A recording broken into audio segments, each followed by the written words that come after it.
Xin chào quý nhà đầu tư, mình là Khánh Duy, chuyên viên phân tích tại công ty cổ phần chứng khoán Mirasep Việt Nam. Thì trong thời gian vừa qua thì thị trường đang có một cái sự quan tâm khá là lớn đến nhóm cổ phiếu ngành dầu khí, đặc biệt là những cổ phiếu hoạt động trong lĩnh vực kinh doanh xăng dầu, giữa cái bối cảnh mà những cổ phiếu này đang đứng trước một cái sự thay đổi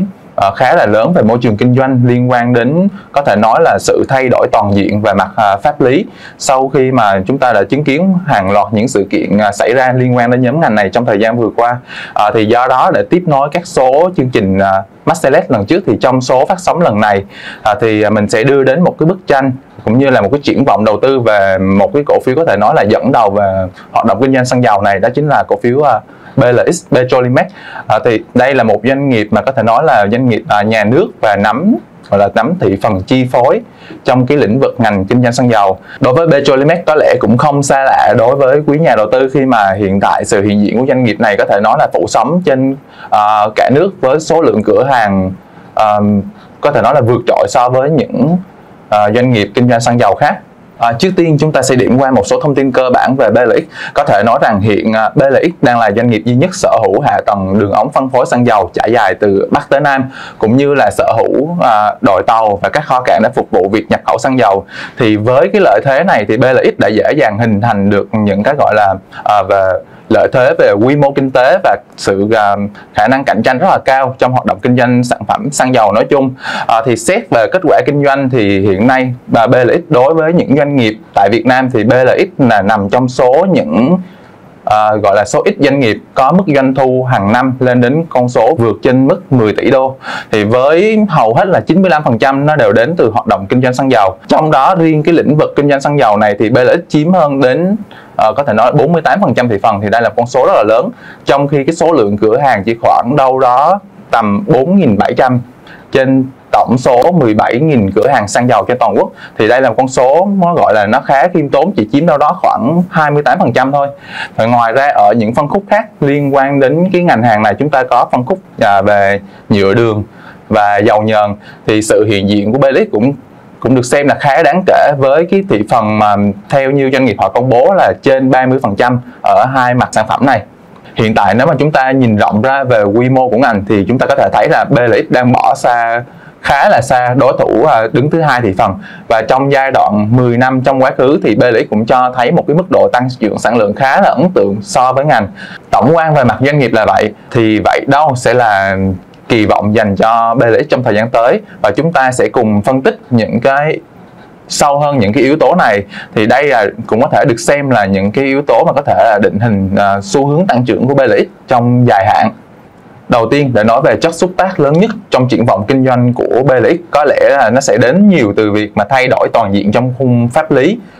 trong lĩnh vực kinh doanh xăng dầu. Chúng tôi cho rằng sự thay đổi lớn này sẽ tập trung nhiều vào cơ chế giá bán, khi mà hiện tại đối với mức giá cơ sở được Bộ Công Thương xác định dựa trên Nghị định 95 và Nghị định 80 thì nó khá là phức tạp và cái tính linh hoạt nó chưa thực sự cao, khi mà chúng ta đang đối mặt với những cái sự kiện nó biến động khá là nhiều trong thời gian gần đây. Đặc biệt là cái sự kiện mà đứt gãy chuỗi cung ứng nó đã tác động rất là lớn đến chi phí hoạt động của doanh nghiệp kinh doanh xăng dầu. Trong khi đó, nếu mà tham khảo theo những cái bản dự thảo về nghị định mới thì chúng ta thấy có một sự thay đổi khá là rõ rệt, đó chính là cho phép doanh nghiệp tự định giá theo cơ chế giá trần. Thì điều này nó đã tạo ra những cái điểm sáng về triển vọng lợi nhuận của BLX nói chung và cả toàn ngành xăng dầu. Thì theo nghị định mới này thì thay vì đưa ra mức giá cơ sở như hiện tại thì Bộ Công Thương sẽ đưa ra một mức gọi là mức định mức trần cho các cấu phần chi phí và lợi nhuận. Và chi tiết hơn, chúng ta có thể thấy rằng điểm nổi bật trong cơ chế giá này nằm ở việc là cơ quan nhà nước họ đã cởi mở hơn trong việc mà điều chỉnh các thành tố chi phí định mức, với cái mức điều chỉnh hàng năm trong theo cái nghị định mới này là ít nhất là ngang với CPI. Tu ngược lại lịch sử, trong giai đoạn 2015 đến 2021 thì chi phí định mức hầu như đã không có bất kỳ sự điều chỉnh nào đáng kể, và điều này nó cũng đã không phản ánh đúng cái việc mà chi phí vận hành của doanh nghiệp đang tăng lên rất là cao, đặc biệt sau giai đoạn chuỗi cung ứng bị đứt gãy. Hậu quả là chúng ta có thể thấy là biên lợi nhuận hoạt động của BLX là liên tục giảm dần theo thời gian. Trong khi đó, đối với những doanh nghiệp xăng dầu khác thì bị rơi vào tình trạng ngưng hoạt động do phải kinh doanh dưới giá vốn. Quay lại câu chuyện, theo bản dự thảo nghị định hiện tại, chúng tôi cho rằng cơ chế giá mới này sẽ khá là linh hoạt và sẽ giúp BLX cải thiện dần biên lợi nhuận của mình. Khi mà theo quan sát thì chúng tôi thấy một cái điều khá là đặc biệt. Trong 2 lần điều chỉnh chi phí định mức gần nhất vào năm 2023 và 2024 thì cái mức điều chỉnh chi phí định mức này đang thấp hơn, gọi là thấp hơn tương đối so với mức CPI tăng trong cùng giai đoạn. Thì do đó chúng tôi cho rằng cái việc mà cho phép điều chỉnh cái yếu tố chi phí định mức này tối thiểu ngang bằng với CPI nó sẽ tạo nên một cái bộ đệm tích cực cho biên lợi nhuận của BLX trong thời gian tới, đặc biệt là trong bối cảnh mà CPI được dự báo sẽ có cái mức tăng khoảng từ 4,5 đến 5% trong vòng một năm. Đó là yếu tố về mặt pháp lý tác động đến triển vọng lợi nhuận của BLX. Thì chúng ta cũng có thêm một câu chuyện cũng khá là gần gũi đến quý nhà đầu tư, đó chính là câu chuyện mà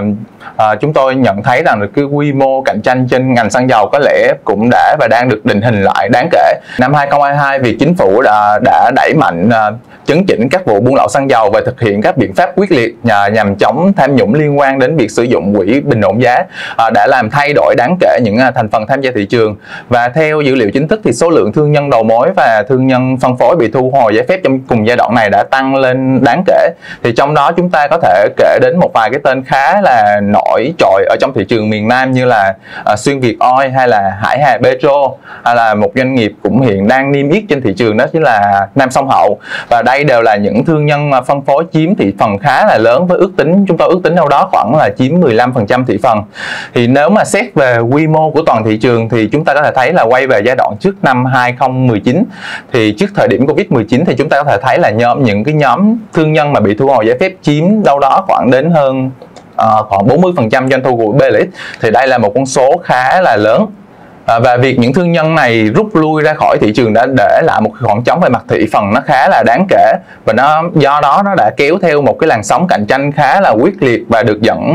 đầu bởi là 2 doanh nghiệp có tiềm lực tài chính khá là lớn ở trong lĩnh vực xăng dầu này, đó chính là BLX và OIL. Và trong thực tế kể từ năm 2024, chúng tôi ghi nhận thấy thị phần của BLX đã cho thấy cái mức tăng 2% so với năm 2022, và đây cũng là năm mà BLX gọi là ghi nhận được cái số lượng cửa hàng bán lẻ mở mới cao nhất từ trước đến nay. Và chúng tôi cũng cho rằng xu hướng này nó sẽ được tiếp tục gia tăng trong thời gian tới, đặc biệt là trong bối cảnh mà nhu cầu được dự báo là sẽ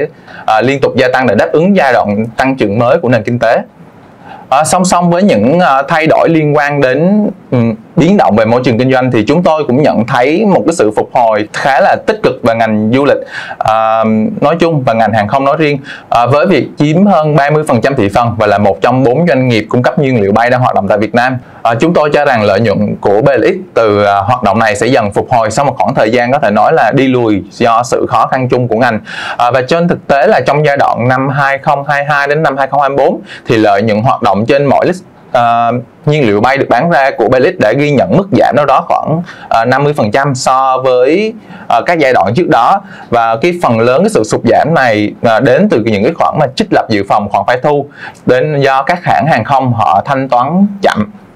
Thì vừa rồi là những cái luận điểm đầu tư chính mà được kỳ vọng là sẽ hỗ trợ cho đà tăng trưởng mà chúng tôi dành cho BLX. Để lượng hóa và phản ánh những các cái triển vọng này và kết quả kinh doanh thì trong năm 2025 chúng tôi cho rằng lợi nhuận ròng sẽ tiếp tục đánh dấu mức tăng trưởng năm thứ 3 liên tiếp với con số mục tiêu khoảng 3.150 tỷ đồng và đâu đó tương ứng với mức tăng 9% so với cùng kỳ. Thì mặc dù doanh thu có phần sụt giảm nhẹ khoảng 2%, chỉ ở mức quanh 280.000 tỷ, và sự sụt giảm doanh thu tổng thể chủ yếu đến từ diễn biến bất lợi của giá bán xăng bình quân, khi mà chúng tôi đang đưa ra giả định rằng là giá dầu bình quân trong cả năm 2025 sẽ ở mức khoảng 70 đô một thùng, thì con số này nó đang thực tế thấp hơn khoảng 10% so với năm ngoái. Và trong khi đó sự tăng trưởng lợi nhuận sẽ được dẫn dắt bởi sự tăng trưởng về mặt sản lượng trong kênh bán lẻ và đồng thời đi kèm với sự mở rộng dần của biên hoạt động lợi nhuận nhờ những cái yếu tố tích cực như là gia tăng tỷ trọng trong kênh bán lẻ và điều chỉnh chi phí định mức. Và trong thực tế chúng ta cũng thấy rằng trong lần điều chỉnh chi phí định mức gần nhất là vào tháng 7 năm 2024, và chỉ trong vòng nửa cuối năm 2024 thì lợi nhuận hoạt động của Belix đã cho thấy những cái dấu hiệu cải thiện khá là tích cực, và chúng tôi cho rằng xu hướng này sẽ tiếp tục kéo dài trong năm 2025 trước khi có những sự điều chỉnh tiếp theo. Về đó là trong ngắn hạn về 2025. Nhìn về dài hạn thì chúng tôi vẫn duy trì một cái triển vọng tích cực cho giai đoạn đến năm 2030 với mức tăng trưởng kép hàng năm dự kiến đạt khoảng 5.2% đối với doanh thu và 13,5% đối với lợi nhuận ròng. Thì những dự phóng này đã phản ánh một mức chênh lợi nhuận kỳ vọng ngày càng cải thiện và hiệu quả hoạt động gia tăng của Belix nhờ vào những yếu tố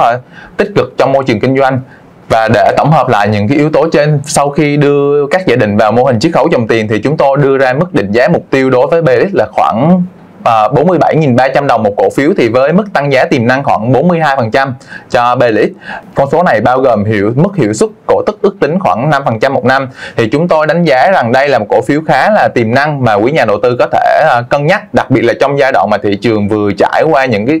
biến động điều chỉnh mạnh về mặt thuế quan trong đầu tháng 4 vừa qua.